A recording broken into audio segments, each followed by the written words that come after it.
इस बात को भी मैं ध्यान रखते हुए राजस्थान के आर्थिक विकास की दिशा में आपका प्रयास समाहित करने के लिए मैं राइजिंग राजस्थान में आप सभी को आमंत्रित भी करता हूं। सीएसीएस, सीएमए वित्तीय विशेषज्ञ और उद्योग जगत हमेशा से किसी भी राज्य की अर्थव्यवस्था की रीढ़ की हड्डी आप रहे हो। यही नहीं, सीएसीएस, सीएमए इतने महत्वपूर्ण हैं कि दुनिया भर के प्रमुख बड़ी कंपनियों के बड़े पदों पर काम करते हैं। निवेश सहित कंपनी के प्रमुख वित्तीय मामलों में अपनी राय भी देते हैं। और मैं कहना चाहता हूं कि आप उस क्षेत्र के महारथी भी हैं।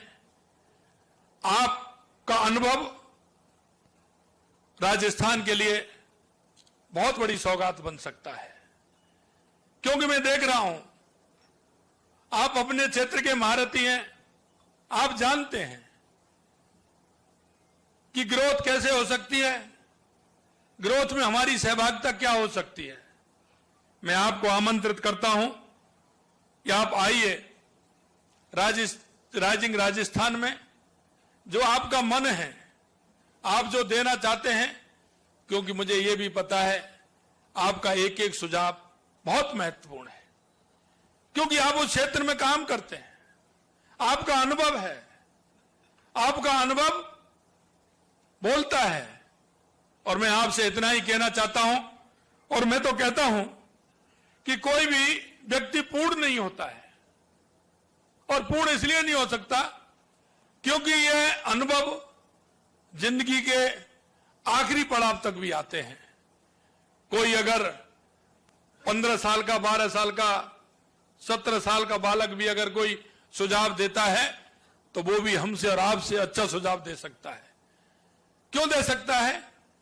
क्योंकि उसका जो एक जिज्ञासा होती है, वो जिज्ञासा उसको कहीं ना कोई सवाल करने के लिए उत्साहित करती है, और वो जिज्ञासा एक ऐसा सवाल खड़ा कर देती है जो आप और हम भी, जब वो सवाल आता है तो देख करके हम आश्चर्य होता है।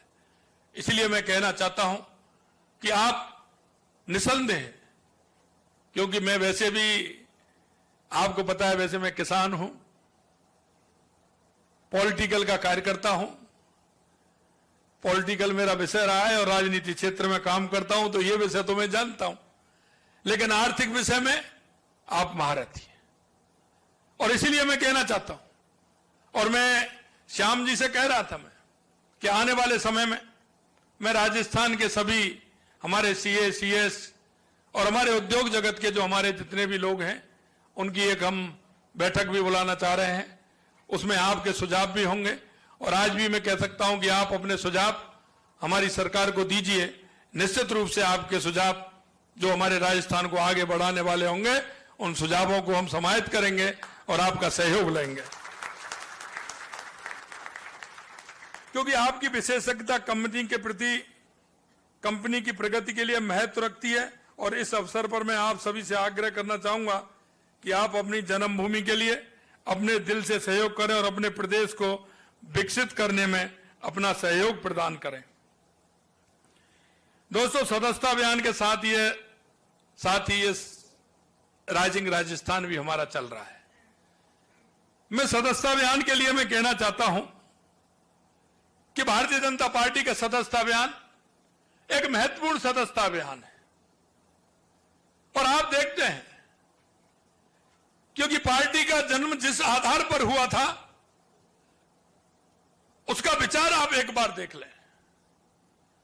क्योंकि देश की आजादी कांग्रेस के नेतृत्व में हम आप सबके बुजुर्गों ने लड़ी थी, हमारे पूर्वजों ने लड़ी थी। लेकिन मैं आपका ध्यान दिलाना चाहता हूं, जैसे ही देश को आजादी मिली, देश एक दूसरे मार्ग पर चलने लग गया था।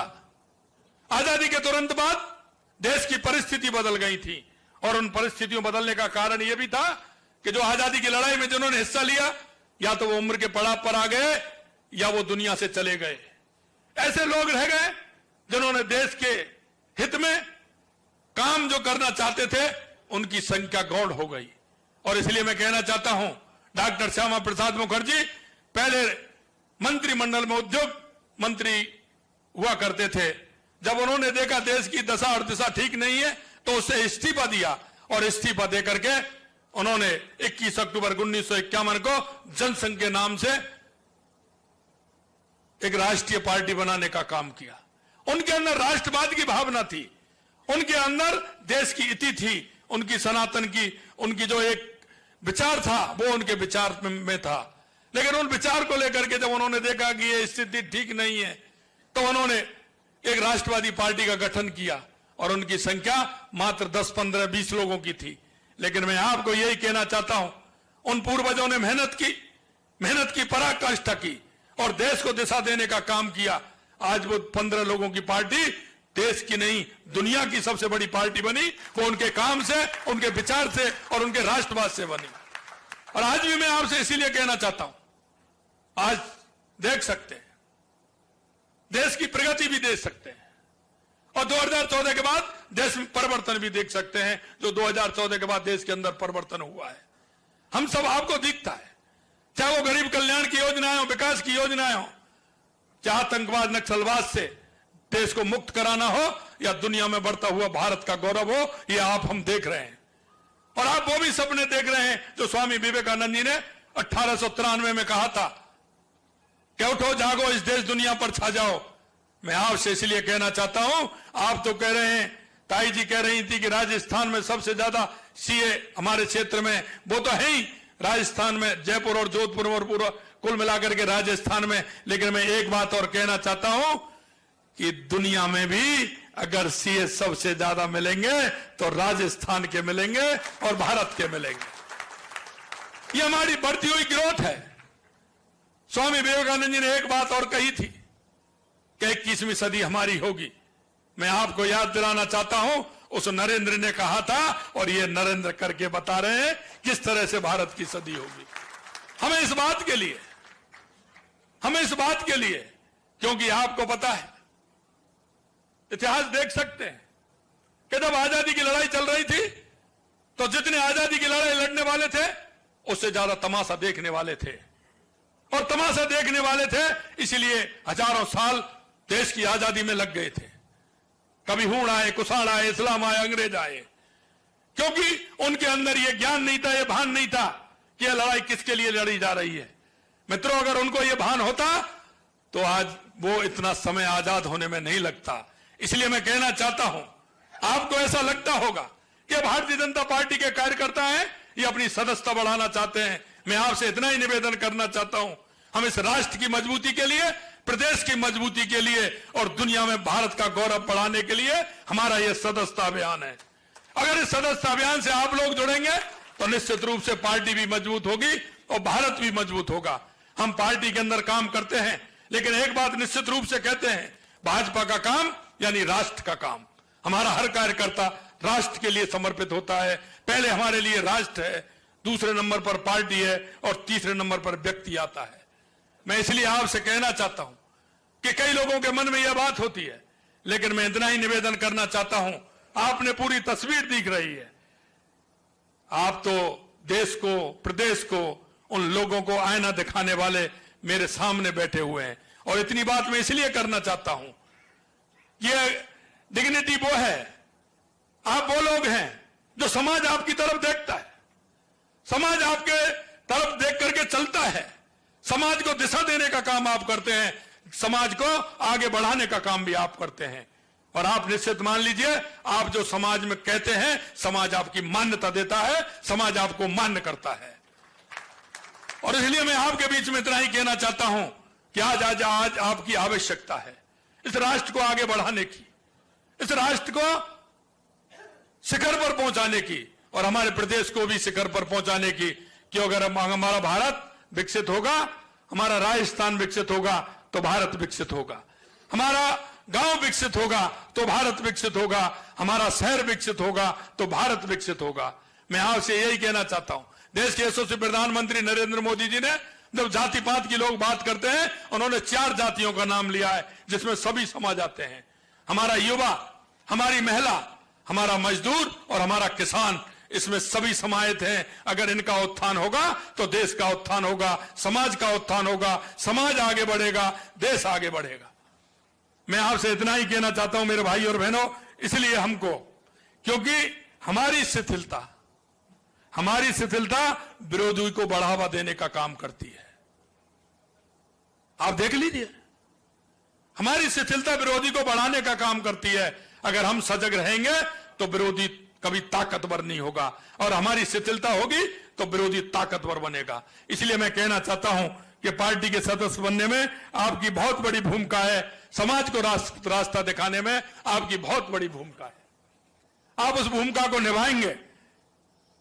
मैं राजस्थान के बारे में तो मैं इतना आपसे निवेदन करना चाहता हूं, आप वित्त विशेषज्ञ हैं, आपकी भूमिका बहुत अच्छी है। घर में जब आयोजन होता है तो सबसे प्रभावशाली लोगों को बुलाया जाता है। मैंने कहा था, मैं आज से 10 दिन पहले श्याम जी से कह रहा था, क्योंकि मैंने यहां हमारे जो राजस्थान में हमारे पहले CS रहे हैं, ACS रहे हैं, ऐसे हमारे सीनियर लोगों की मीटिंग की थी। उन्होंने कहा साहब पहली बार किसी ने हमको बुलाया है। रिटायरमेंट के बाद किसी को 10 साल 15 साल 20 साल हो गए थे, उन्होंने कहा हमें किसी ने नहीं बुलाया, लेकिन आपने आमंत्रित किया है। मेरे पास पूरी सूची है। इसीलिए कह रहा था कि मैं श्याम जी ने एक टिकट में 2 फिल्म दिखा दी। मैं तो आपको यह करके कहते हुए कि आगे आने वाले समय में आपको बुलाऊंगा, व्यापारियों को भी बुलाऊंगा, आप सभी को भी बुलाऊंगा, CA को बुलाऊंगा, CS को भी बुलाऊंगा, सबसे बातचीत होगी, आपके अनुभव का लाभ हमारे राजस्थान को मिले, यह मैं करूंगा। लेकिन मैं ये जान सकता हूं कि इसलिए आपकी प्रतिभा, आपकी विशेषज्ञता, आपका राजस्थान के विकास में लगाव हमारे राजस्थान आयोजन में सफल बनाएगा। आप देश और दुनिया की कई दिग्गज कंपनियों से भी जुड़े रहते हैं, पूरी दुनिया में आपके संपर्क के लोग भी हैं। मुझे पता है कि CA की एक लाइन होती है पूरी तरह से, क्योंकि जब चुनाव होते हैं मेरे पास भी फोन आते हैं, आपकी कमान बहुत वैसी है, कई राज्यों में होके आपका वोटिंग का एरिया होता है। मैंने सुना पहली बार, मैंने कहा राजस्थान का नहीं है। बोले साहब 4-5 राज्य हैं इसके अंदर।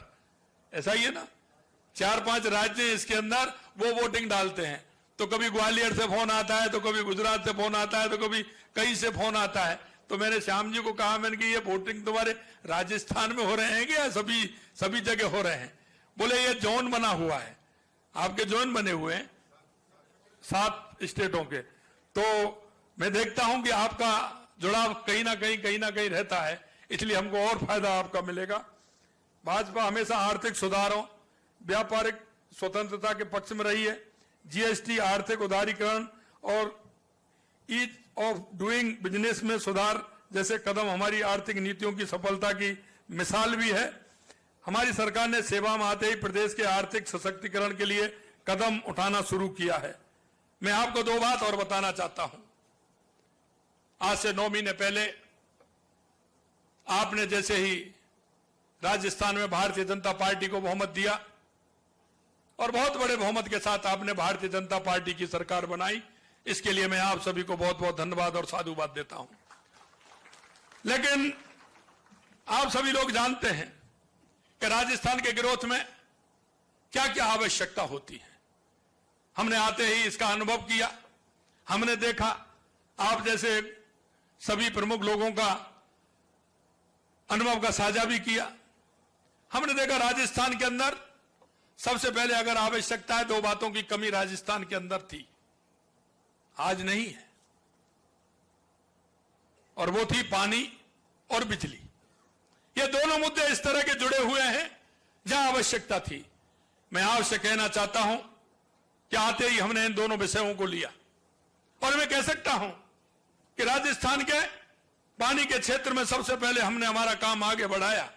ERCP की योजना को 13 जिले में जो हमारी ERCP की योजना है, चंबल योजना हमारी, उसको हमने आगे बढ़ाने का काम किया, चंबल, पार्वती, काली सिंध की।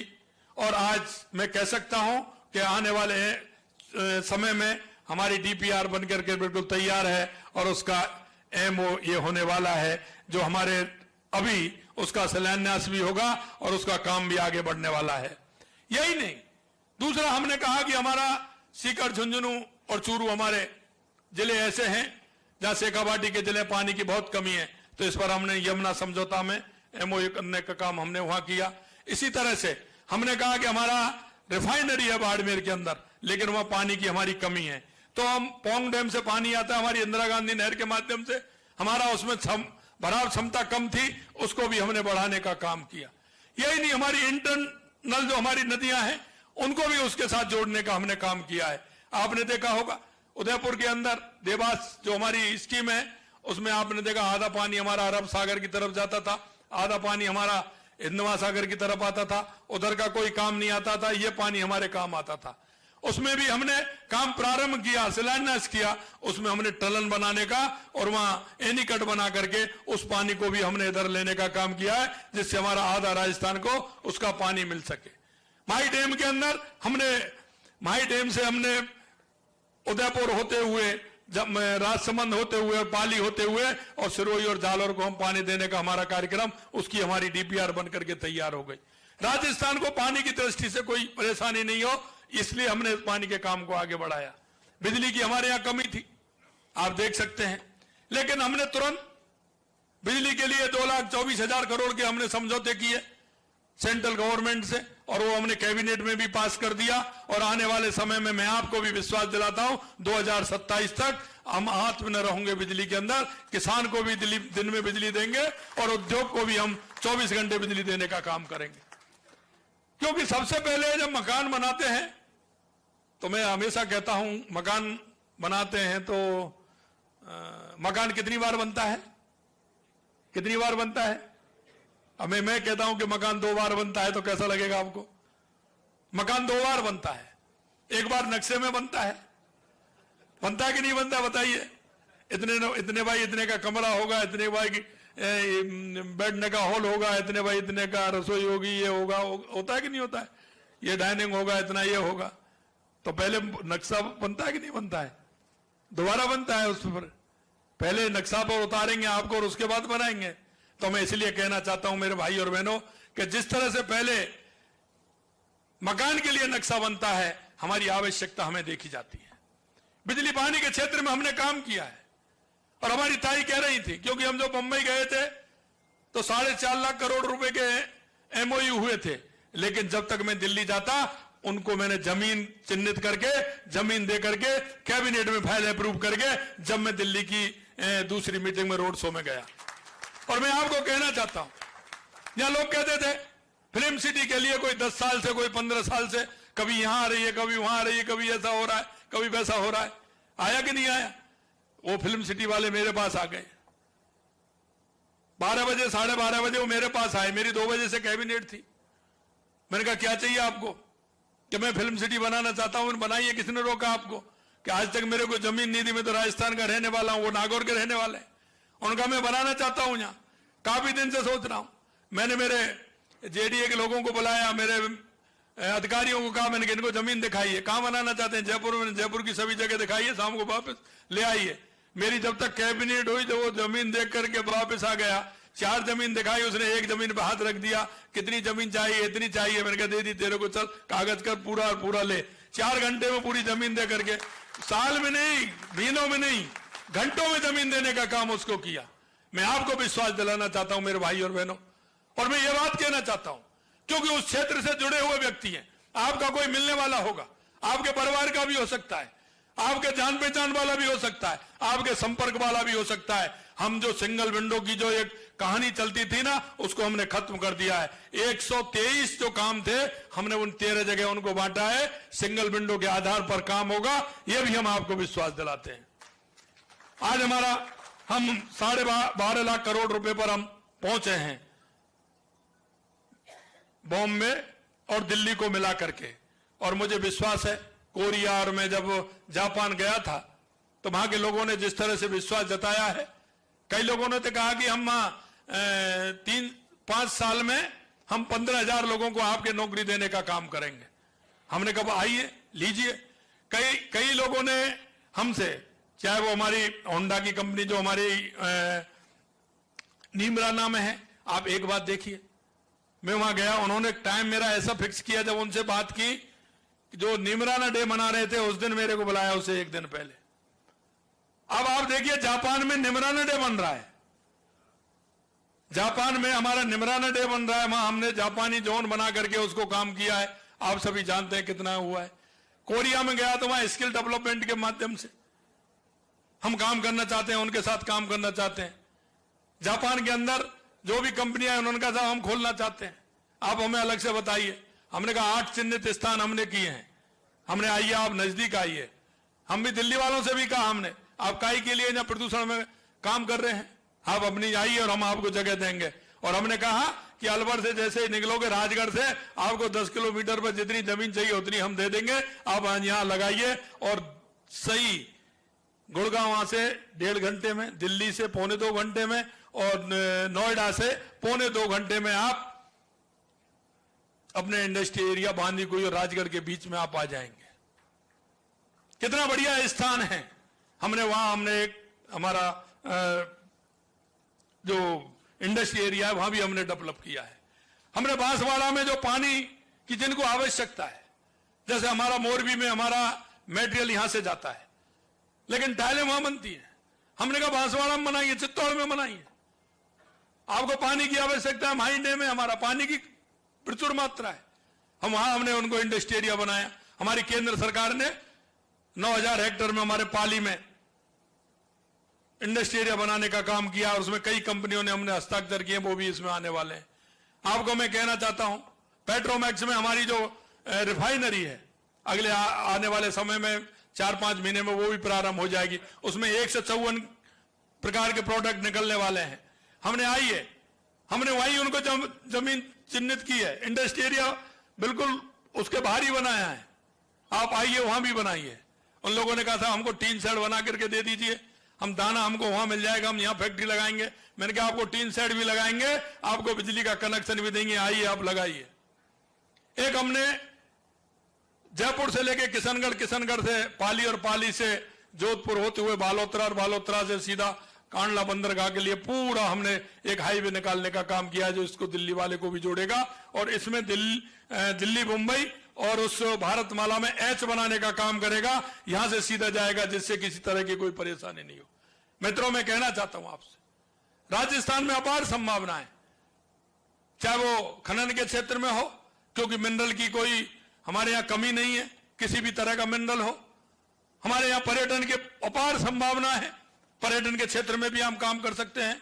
हमारे यहां रिफाइनरी पेट्रोमैक्स में भी काम कर सकते हैं, ऑटोमोबाइल क्षेत्र में भी काम कर सकते हैं, हम शिक्षा के क्षेत्र में काम कर सकते हैं, हम चिकित्सा के क्षेत्र में काम कर सकते हैं।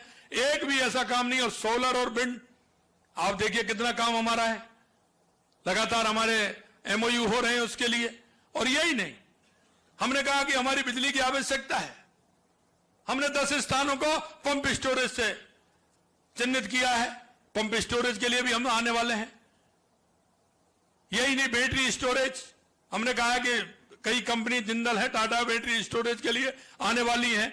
हमने कहा राजस्थान हमारा बिजली के क्षेत्र में दुनिया में सबसे महत्वपूर्ण हो, लोग कहें कि हमारी बिजली राजस्थान से आ रही है। राजस्थान सभी कमेसा खरीदने वाला नहीं, बेचने वाला प्रदेश बनना चाहिए। मित्रों, मैं आपको विश्वास दिलाता हूं कि देश के यशस्वी प्रधानमंत्री नरेंद्र मोदी जी के नेतृत्व में जो राजस्थान, विकसित राजस्थान की कल्पना जो की है, आने वाले समय में उसकी तस्वीर भी आप देखेंगे, और आगे आने वाले समय में 5 साल में हमारे राजस्थान की ग्रोथ क्या होगी ये भी देखेंगे। हम कहना चाहते हैं कि जो हमने सोचा है वो हम करने के लिए आप सभी के सहयोग से बिल्कुल पूर्ण रूप से तैयार हैं। अगर आपका हमें सहयोग मिलेगा तो निश्चित रूप से बहुत बड़ा काम हमारा राजस्थान में होगा। मैं MSME सेक्टर में बड़े निवेशकों के लिए आकर्षक रियायतें देने के काम भी किए जा रहे हैं, क्योंकि हमारे छोटे उद्योग के लिए क्या कर सकते हैं, उसमें भी अगर आपका और सहयोग आएगा उस पर भी हम विचार करेंगे। महिलाओं द्वारा संचालित स्टार्टअप को 2 साल के लिए 100% SGST की प्रतिपूर्ति प्रदान की जाएगी। यह अलग से हमने किया है, जिससे कि हमारी महिला बहनों को निवेश प्रोत्साहन हेतु रिको एरिया से 1 किलोमीटर की परिधि में भी लैंड कन्वर्जन के लिए रिको की अनापत्ति आवश्यक समाप्त कर दी जाएगी। इससे बहुत बड़ा फायदा इससे भी होने वाला है। दुनिया भर की कंपनियों से निवेश आमंत्रित करने के लिए जयपुर में Amrit global technology and application centre की स्थापना 200 करोड़ रुपए की लागत से की जाएगी। इसके लिए 95 एकड़ भूमि अबाप्त कर ली गई है। आप चिंता मत करिए, हम हर क्षेत्र में हमारे राजस्थान को आगे ले जाने का काम करेंगे। हम कई नई नीतियों पर एक साथ काम कर रहे हैं, जिनमें उद्योग नीति, स्टार्टअप नीति, ग्रीन हाइड्रोजन नीति, निर्यात प्रोत्साहन नीति, लॉजिस्टिक और वेयर हाउसिंग नीति आदि शामिल है, जो निवेश को सुगम और लाभकारी बनाने का काम करेंगे। राइजिंग राजस्थान समिट का उद्देश्य राज्य की आर्थिक, उद्योग, व्यवसायिक विकास को नई दिशा देना है। राइजिंग राजस्थान समिट 2024 के माध्यम से हमारा संकल्प है कि हम राजस्थान को निवेशकों के लिए और अधिक आकर्षक बनाएं, ताकि राजस्थान देश में एक अग्रणी आर्थिक शक्ति वाले राज्य के रूप में उभर सके। राजस्थान सरकार द्वारा प्रदेश में निवेश को लेकर बनाए गए सकारात्मक माहौल के परिणाम भी सामने आने लगे हैं और इस समिट की पहली इन्वेस्टमेंट मुंबई, जैसा मैंने बताया, 4.5 लाख करोड़ रुपए से अधिक के निवेश हुए और इसी प्रकार नई दिल्ली में इन्वेस्टमेंट के 8 लाख करोड़ रुपए के अधिक से MOU हस्ताक्षर किए जा चुके हैं। हमारी कोशिश केवल देश के भीतर ही सीमित नहीं है, हम इस समिट को ग्लोबल समिट बनाना चाह रहे हैं, जिसके लिए अनेक देशों के साथ संपर्क कर वहां के निवेशकों को राजस्थान में निवेश के लिए प्रोत्साहन किया जा रहा है। दक्षिण कोरिया और जापान में, जैसा मैंने बताया, आयोजित मीट में जबरदस्त समर्थन मिला है।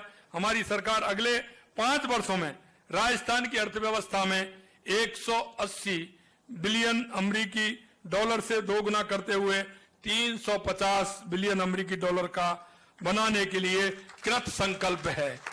और मुझे पता है, और मुझे यह भी पता है, आपकी ताकत बहुत है। आप अगर इसमें पूर्ण रूप से लगेंगे, और वो ताकत मैं इसलिए भी कहना चाहता हूं कि लोकसभा के चुनाव में मुझे देश के विभिन्न प्रदेशों में जाने का मौका मिला। मैं आप जैसे सभी उद्योगपतियों से, वहां CS, ACS सबसे मिलने का मेरा कार्यक्रम रहा, क्योंकि यह कार्यक्रम हमारा लोकसभा चुनाव से पहले ही कि राइजिंग राजस्थान करेंगे, तो उसका भी मैंने लाभ लिया। अभी मैं झारखंड गया था, झारखंड में परिवर्तन यात्रा के एक समापन में गया, लेकिन वहां भी रांची में मैंने मेरे राइजिंग राजस्थान के लिए वहां के उद्योगपतियों से मैंने एक मीटिंग भी की थी, उनसे भी मैं मिला था, जहां वहां रांची में भी रोड शो करके हम आए थे, जिससे उन लोगों में ठीक प्रकार से ऐसा लगे कि हम राजस्थान के लिए कुछ करना चाह रहे हैं। जब मैं लोकसभा के चुनाव में राजस्थान से बाहर सभी राज्यों में गया, वहां की राजधानियों में गया, तो वहां के लोगों का मैंने उत्साह देखा, वहां के लोगों का उमंग देखा।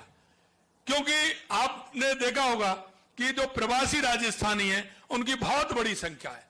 आपके भी मिलने वाले होंगे, आपके भी मित्र होंगे, और उनकी मन में एक ही है कि हम राजस्थान के लिए कुछ करें, राजस्थान के लिए हम कुछ करें, कुछ हम करें, कुछ और लोगों को भी ले जाएं। तो मुझे विश्वास है कि निश्चित रूप से एक जो माहौल बना है, मैं कह सकता हूं कि राजस्थान के हमारे प्रवासी भाइयों ने भी अच्छा पूरी तरह से समर्थन दिया है और उसको आगे बढ़ाने का काम किया है। इसी महीने में UK और जर्मनी के इन्वेस्ट मीट का आयोजन किया जा रहा है, उसमें भी 14 से 19 तक हम वहां रहने वाले हैं। आज का राजस्थान न केवल पर्यटन, कला, संस्कृति क्षेत्र में बढ़ रहा है, बल्कि आर्थिक क्षेत्र में भी बड़े कदम उठा रहा है। राइजिंग राजस्थान समिट के माध्यम से हम यह सुनिश्चित कर रहे हैं कि राज्य की आर्थिक नीतियां उद्योगपतियों, व्यापारियों, निवेशकों के हित में तो हैं, ताकि विकास पर हर पहलू में एक समाहित हो सके। भाजपा आर्थिक प्रकोष्ठ के माध्यम से राइजिंग राजस्थान के संबंध में आपके सुझाव हमें प्राप्त हो रहे हैं। वे सुझाव हमारे लिए बहुत महत्वपूर्ण हैं। अतः मैं आप सभी से अपील करना चाहता हूं कि आप भाजपा के सदस्य बनकर विकास की इस यात्रा में हमारे सहभागी बने और राजस्थान में अपना महत्वपूर्ण योगदान भी दें। आप सभी अपने क्षेत्र के विशेषज्ञ होने के साथ भाजपा का हिस्सा भी बने, तो मैं ये केवल एक राजनीतिक सदस्यता का विस्तार नहीं, बल्कि ये उस विचारधारा का समर्थन है जो विकास और राष्ट्रवाद पर आधारित है। हम मिलकर एक ऐसा राजस्थान बनाएंगे जो समृद्धि और प्रगति और आर्थिक सशक्तिकरण का उदाहरण भी होगा। और जिस विकसित राजस्थान की हम कल्पना करते हैं, निश्चित रूप से वो विकसित राजस्थान भी बनेगा। और देश के यशस्वी प्रधानमंत्री नरेंद्र मोदी जी कहते हैं, विकसित भारत, तो विकसित भारत भी बनेगा। मैं आपसे इतनी अपील करना चाहता हूं कि आप हमारी सदस्यता और राइजिंग राजस्थान के हिस्सा बने। निश्चित रूप से मैं विश्वास दिलाता हूं आपके मन में जो कल्पना राजस्थान को लेकर के होगी, मैं आपको ये विश्वास दिलाता हूं, उस कल्पना के साथ राजस्थान को आगे बढ़ाने का हमारी सरकार काम करेगी। आप सभी लोग आए, निश्चित रूप से दिल की गहराइयों से आप सभी के लिए बहुत बहुत धन्यवाद। नमस्कार, जय हिंद, जय भारत, जय राजस्थान।